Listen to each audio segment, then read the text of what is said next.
The Raiders were real winners this week, and they also have the best stat in the history of the league. The last time they had a lead greater than 24 points at halftime was against Josh McDaniels' Broncos. Like it or not, Raiders, we are forever bonded by the pain Josh McDaniels laid upon us. Today, we're going to love on Josh Dobbs and C.J. Stroud likes to squabble. And mourn the loss of one Daniel Jones, where I'm assuming when Brian Dable found out, this was his reaction. Oh, fudge. But first, we got the Blop 10. Teachers have had to ban the Blop 10 from school. Kids can't watch it anymore in the classroom. It is so viral. Blop 10, this Cole Kmet touchdown grab. He mossed Tyrann Mathieu in the end zone. He might have to change his name to Tyrion after this. What, you gonna flag me for taunting, NFL? Number 9, Amari Cooper catches the deflection for a touchdown off Dante Still's helmet. A week after a helmet deflection lost Cleveland the game. This is the most impressive deflection in Cleveland since Deshaun Watson deflected 26 lawsuits. Blop 8, Jonnu Smith falling on his ass. Oh, slips down. If I were a man of integrity, I would preface that with, that occurred right after Jonnu Smith ran 60 yards for a touchdown. But I have no integrity. Blop 7, Ramondre Stevenson busts off a 65-yard touchdown run. He had 8 more carries on the day and netted just 12 more rushing yards. Number 6, Sam Howell scrambled for a first down on 3rd and 23. I thought for a second the field goal line was the first down, and he still made it another 9 yards. Great run, Sam. Number 5, Jim Irsay getting down in the locker room. I respect the hand-holding. The uncomfortably long hand-holding while he's dancing like he just threw out his back. It's too much. It's too much. Stop. I cannot look at this. Number 4, local Cleveland television said the quiet part out loud. Or at least their graphics guy did, putting this on TV. Number 3, Matty Ice is still getting sacked by Cameron Jordan. Surprisingly, no flag for roughing the passer after Cam Jordan notches his 24th Matt Ryan sack. Which is the most of any defender against any quarterback. 2, Dare Ogunbowale. Texans kicker Kaimi Fairbairn got injured. Instead of handing the kicking duties to their punter, they teed it up for backup running back Dare Ogunbowale, who had a touchback and a clutch 29-yard field goal made in the Texans' thrilling victory. First non-kicker to make a field goal in a game since Wes Welker in 2004. And look, I know running backs are getting devalued every year, but picking up a side hustle as a kicker might be the way to earn a few extra bucks. Yeah, I'm a running back, but I Uber as a kicker. And the Blop 1, Jay Glazer revealing what everyone on planet Earth knew about Josh McDaniels except for Mark Davis. Airing of the grievance meeting, and players just unloaded on Josh McDaniels from captain to player to player. And don't you ever talk to me that way. You pathetic, short little man. You don't have any friends or any family or any land. Finally, Josh McDaniels actually had Antonio Pierce get up and speak on behalf of him, and he brought up the old Giants team that beat the Patriots, Josh McDaniels' team, in the Super Bowl. No matter who we played, we thought we could beat them. We had a game plan that we could beat them. We had to believe that, and that's not here. We have to believe it here at the Raiders. We could beat anybody. Well, he finishes up that speech. Everybody thinks they're great, except for Josh McDaniels. Josh McDaniels then goes over to him and says, don't ever talk about the Patriots like that. And then you really saw how divided that building got. And one time I walked in on him naked, and his thing is so small. Whoa. And this week's Blop 0, the ending of the Dolphins-Chiefs game. Tua fumbles the snap on 4th and 10 to close it out. That came after he and Cedric Wilson weren't on the same page on what could have been a game-tying touchdown. I believe there's a German phrase for this. It's called Riesenscheißer, which means giant fuck-up. Winners? That nasty Chiefs defense. They held the best offense in the NFL to 14 points and shut them out in the first half while also scoring themselves on this Tyreek Hill strip and score. Not to be confused with the hug and poke. I feel bad for any team that can't beat the Chiefs. As a Broncos fan, I just don't know what that's like anymore. Today's episode is sponsored by GoodChop.com/YouTube and my code That'sGood120.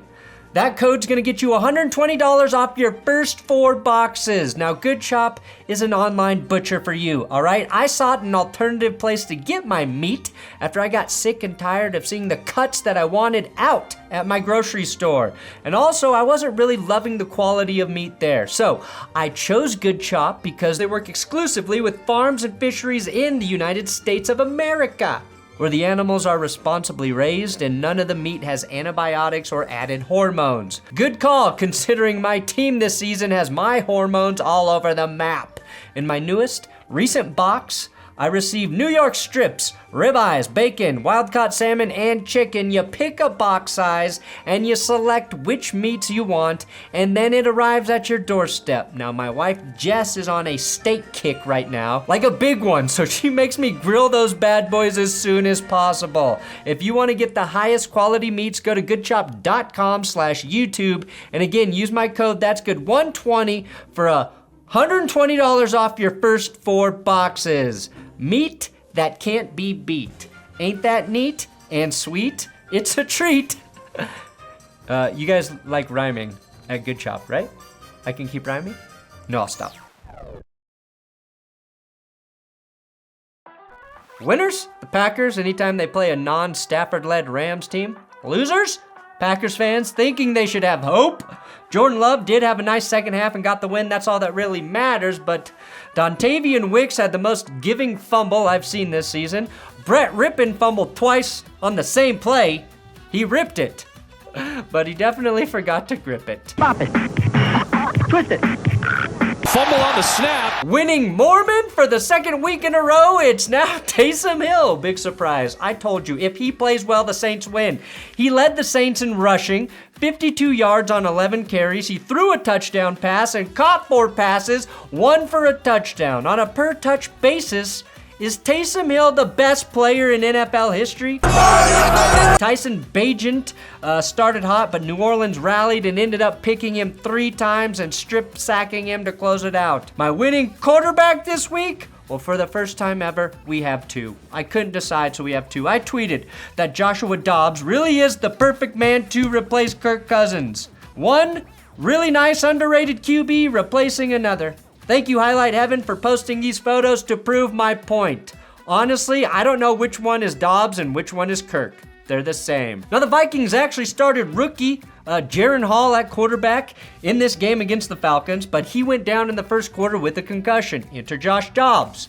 He's playing on his 5th team since week 15 of last year, and he gets sacked immediately in the end zone for a safety. Then he had this hilarious looking fumble, and I started worrying that all of my spicy Dobbs being a solid quarterback takes would come back to haunt me, and that nobody would take me seriously anymore because I was wrong about Josh Dobbs. Then Dobbs turned into Mike Vick just a couple times. Hopefully he doesn't have to serve 2 prison sentences. First on a rushing touchdown, and then on this 3rd and 10 conversion, which per stats nobody cares about, was 59 yards of total scrambling. Josh rushed for 66 yards and a touchdown, threw 2 TDs, and converted the 2-point play. Again, he arrived in Minnesota 5 days ago, which makes me think learning a new offense isn't really that hard. He was so new, he had to go around and touch all of his linemen's butts, so he knew which one was the center. That's the only way you can figure it out. I get plenty of ass, so call me an astronaut. And Dobbs is the only QB in the NFL who could literally take his team to the moon. Here he is pictured right after landing the Mars rover with Buzz Aldrin and Tom Hanks. Another folk hero, a journeyman legend, Taylor Heineke, orchestrated a lead-taking touchdown drive to put Atlanta up 4 with 2 minutes left. And that's when the legend of Dobbs was born. And unlike a New Rivers child, this was actually a special birth. Jordan Addison had arguably the catch of the week on the sideline, a ridiculous demonstration of control and pain tolerance as he gets blasted.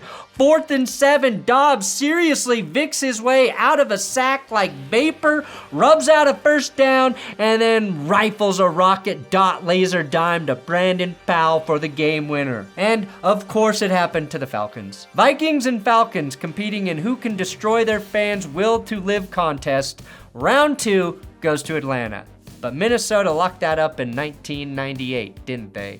and it's not good. My other winning quarterback, C.J. Stroud. I never use this comparison, but C.J. Stroud looked like Peyton Manning on their game-winning drive with just 46 seconds left on the clock. Needing a touchdown, the Texans capped it with a dagger in the back of the end zone to break the hearts of Buccaneers fans everywhere. And if you watch this on the NFL YouTube highlight channel, all you saw was the Tank Dell sideline catch to set up the TD.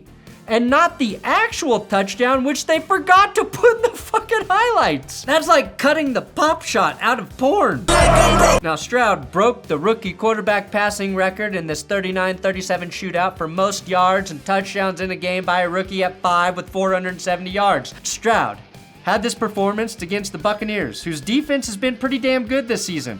He also managed all of those yards and touchdowns without throwing a single pick.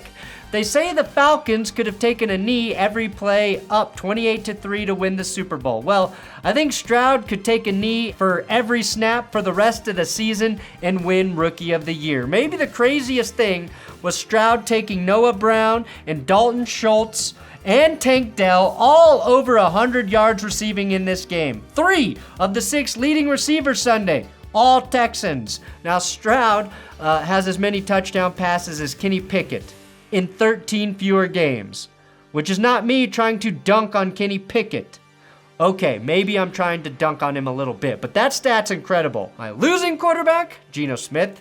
He was a hero last week against a tough Browns defense, but this time he ran into a stone wall in Baltimore. Geno Smith got picked off by Geno Stone. That's his 6th pick of the year for Stone. He leads the league. So yeah, you got stoned, buddy. People who live in Geno houses shouldn't throw stones. Geno Smith completed just 46% of his passes for nary a touchdown against the Ravens. And no, Seattle, I actually am not sorry for cursing you in the power rankings last week. Winners, the Ravens rushing attack. Now, I've been waiting all season for this shit, Baltimore. 298 total yards. Surprise performer here, Keaton Mitchell, who had 138 of those yards and a touchdown. His name is very close to a reverse Michael Keaton, so I will call him Birdman. You connect the dots. Gus Edwards added 2 touchdowns, giving him 5 in just the last 2 games. Lamar Jackson didn't break 200 yards passing, and he and Odell Beckham each fumbled the ball away and still beat Seattle by 34 points. Even Tyler Huntley batted a cleanup touchdown. Zay Flowers cut on a dime in this game, and if there were a legal tender smaller than a dime, that's actually what he cut on. My Kirk Cousins award? Well, first, let's just shout out Kirk for not letting a torn Achilles get in the way of a quick game of catch with his son. I haven't seen my daughter since football started, so I don't know how Kirk even has the time. Even without a base to throw from, Kirk's raw arm talent still on full display here. I gotta give the Kirk Cousins award though to Baker Mayfield this week. 265 yards, 2 TDs, a completion percentage of 70. He led a game-winning drive just to watch C.J. Stroud snake him like the Browns. Oh God, Baker Mayfield must really hate Texans quarterbacks. My losing stat? The NFL has reported a serious and concerning rise in a new injury, rectal bleeding. And yes, they are trying to link it to the Eagles, who did indeed convert another successful tush-push for a touchdown. Also had a tush-push that carried Micah Parsons 10 yards. The first half of the Cowboys-Eagles game, though, did live up to the hype. Dallas had a 17-14 lead heading into half. Dak was cooking, but then shit got weird. Philly ripped 2 third-quarter TDs to take an 11-point lead. That's not weird. That's actually very predictable. The Cowboys came up short. So short, in the most literal and painful way possible. They're essentially the guy who's barely 5'9", says he's 6 foot on his dating profile, but when he shows up to the date, the girl pulls out a tape measure. And they are screwed. They're standing there looking stupid.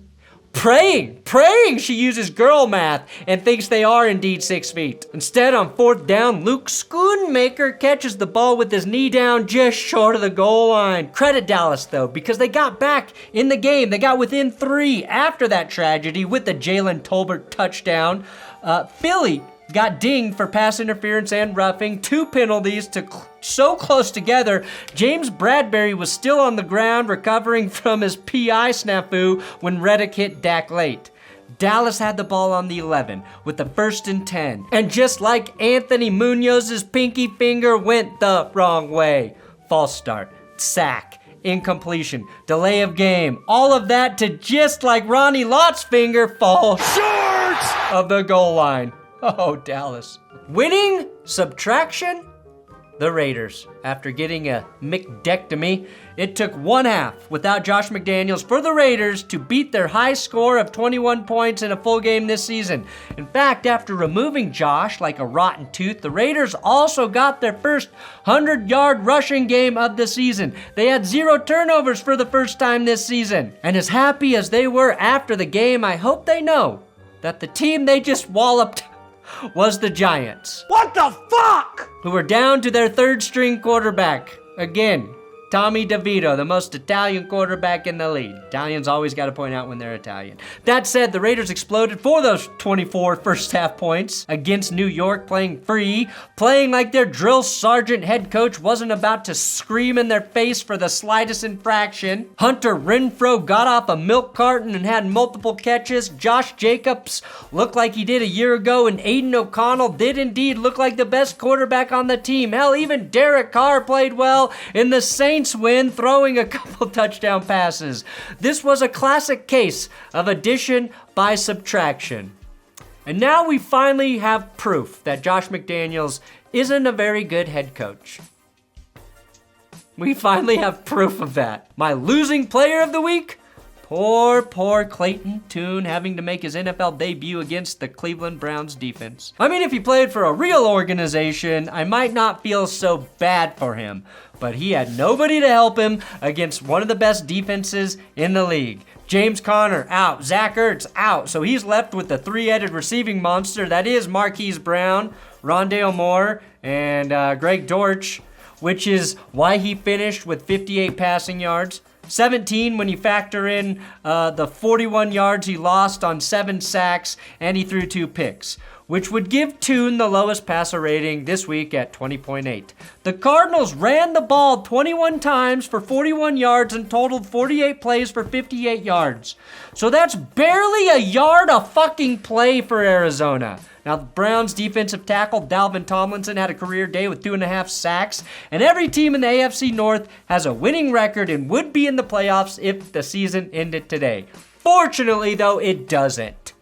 We got 9 more weeks of this shit? Winning player, Colts corner Kenny Moore II, who had a pick 6, and then he had a pick 6 the second.